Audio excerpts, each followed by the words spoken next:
श्री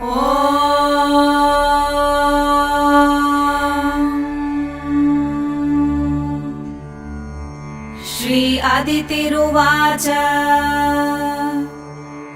यज्ञेश यज्ञपुरुषाच्युत तीर्थपाद तीर्थश्रवः श्रवणमङ्गलनामधेय आपन्नलोकवृजिनोपशमोदयाद्य शम्नः कृधीश भगवन्नसि दीननाथः विश्वाय विश्वभवनस्थितिसंयमाय स्वैरं गृहीत पुरुषक्तिगुणाय भूम्ने स्वस्थाय शश्वदुपबृंहितपूर्णबोधव्यापादितात्मतमसे हरये नमस्ते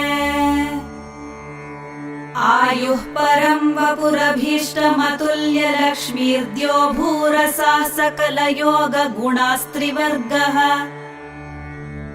ज्ञानं च केवलमनन्त भवन्ति तुष्टात् त्वत्तो नृणां किमु सपत्नजयादिराशिः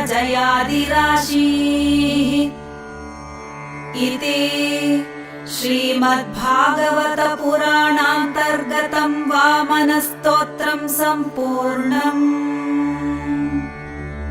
हरे कृष्ण कृष्ण कृष्ण हरे हरे हरे राम राम राम हरे हरे।